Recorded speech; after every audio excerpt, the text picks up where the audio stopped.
Nanti kamu ke rumah aku udah undang si Sidik ngobrol sama aku, siapa tahu kita bikin bisnis bakso bareng. Pernah usaha basreng juga sama istri, terus abis itu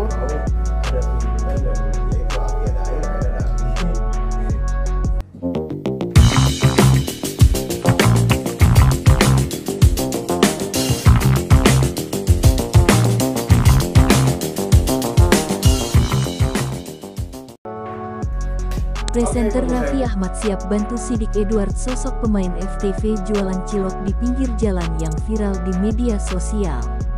Kisah hidup Sidik Edward yang jualan cilok di pinggir jalan usai sepi job syuting FTV memang tengah menjadi sorotan warganet.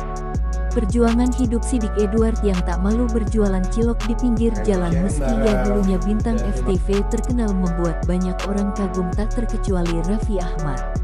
Raffi Ahmad bahkan berencana untuk mengajak Sidik Edward datang ke Andara dan mengajak untuk bisnis membuat bakso bareng. Diketahui, video Sidik Edward berjualan cilok sebelumnya sempat viral di media sosial. Imbasnya, Sidik Edward kini diundang di sejumlah acara televisi untuk berbagi kisah hidupnya. Raffi Ahmad pun sempat meminta Sidik Edward datang ke rumahnya. Hal itu disampaikan Raffi Ahmad saat Sidik Edward menjadi bintang tamu di acara yang dipandunya. Mulanya, Sidik Edward menceritakan motivasi terbesarnya berjualan di pinggir jalan karena anak dan istri. Iya dong, karena mereka, kata Sidik Edward. Istri Sidik Edward, Dea, mengaku dirinya tak malu berjualan cilok dengan sang suami. Terpenting menurut Dea, Sidik menafkahi keluarga dengan uang halal.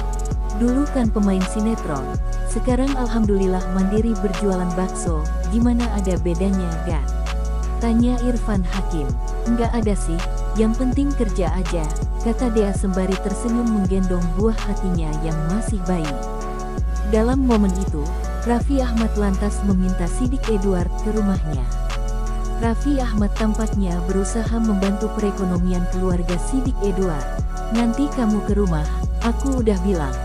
Siapa tahu kita bisa bikin bakso bareng, boleh gak sama Dea? Tanya Raffi Ahmad.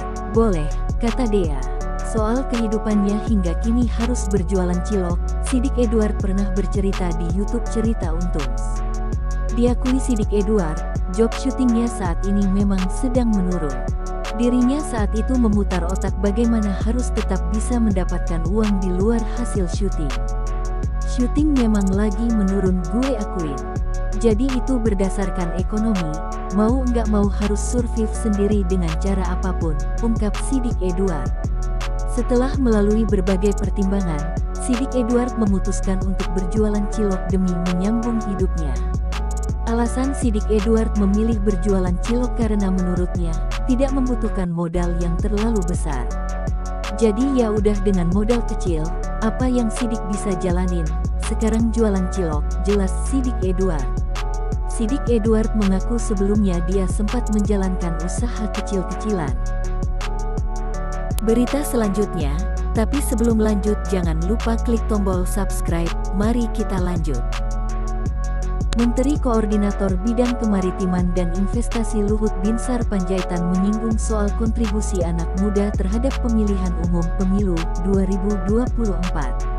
Ia mengatakan anak muda yang berprofesi sebagai influencer seperti Deddy Corbuzier dan Raffi Ahmad bisa memanfaatkan kepercayaan publik untuk mendorong masyarakat memilih pemimpin yang baik.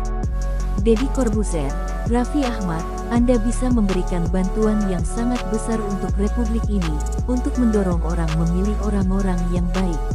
Itu kontribusi yang besar sekali, ujar Luhut lewat Instagram resminya, @luhut.panjaitan, Sabtu, tanggal 28 Oktober tahun 2023. Kalian itu punya privilege bahwa begitu banyak jutaan rakyat yang percaya sama Anda. Ia menjelaskan para influencer memiliki kesempatan yang tidak dimiliki oleh banyak orang, yakni kepercayaan publik. Karena itu, Luhut menyarankan agar para influencer memanfaatkan kepercayaan tersebut. Dengan begitu, nantinya orang yang menduduki kursi parlemen adalah manusia-manusia yang kredibel, berlatar belakang pendidikan yang bagus, serta memiliki karakter dan hati yang baik. Anda turut menjadi bagian daripada Successful Indonesia ini, kata Luhut. Lebih lanjut, Luhut mengaku tertarik dengan kehadiran kanal-kanal media sosial yang digawangi oleh banyak figur publik muda. Ia berujar para influencer punya pengikut atau follower sampai puluhan juta dan mau menghadirkan dialektika dari dua sisi yang berbeda. Ia menilai hal itu adalah kesempatan yang baik bagi para influencer untuk berkontribusi nyata bagi bangsa dan negara. Sebab, menurut Luhut, mereka bisa menjadi jembatan komunikasi antara pemerintah dan masyarakat dalam menyuarakan apa saja program yang akan, sedang, dan berhasil dikerjakan. Dan yang paling penting, mereka mampu menghadirkan ruang seluas-luasnya bagi talenta-talenta hebat di negeri ini. Termasuk, ucap Luhut, calon-calon pemimpin di masa depan yang cerdas dan berintegritas. Jika engkau punya privilege, ambillah kesempatan untuk terus mencalene dirimu menjadi lebih baik dari sebelumnya, ucap Luhut. Ia pun berpesan agar tiap anak muda mengambil berbagai langkah untuk membangun bangsa dan negara ke arah yang lebih baik. Luhut juga berharap anak-anak muda dapat terus memelihara persaudaraan dan pertemanan dengan siapapun. Sehingga, perbedaan yang ada dapat menjadi satu energi untuk menciptakan terobosan dan inovasi yang bermanfaat bagi kemajuan Indonesia. Berita selanjutnya, tapi sebelum lanjut jangan lupa klik tombol subscribe, mari kita lanjut. Meski lebih dulu dikenal sebagai artis, Raffi Ahmad kini juga menjadi seorang pengusaha andal dengan berbagai lini usaha. Dalam ajang seminar kewirausahaan untuk generasi Z di Universitas Pamulang Unpam, Raffi mengatakan, memulai wirausaha di usia muda itu penting dan banyak keuntungannya.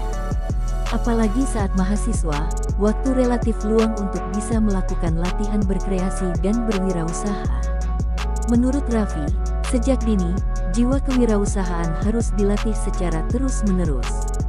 Raffi melihat usia mahasiswa adalah usia yang tepat untuk memulai wirausaha. Saat mahasiswa, jiwa keberanian dan kenekatan itu muncul dan jika disalurkan untuk wirausaha akan menjadi positif dan waktu luang. Jadi saat masih muda, harus dimanfaatkan untuk belajar dan belajar. Belajar wirausaha dari yang kecil, cobalah merintis bisnis kecil-kecilan.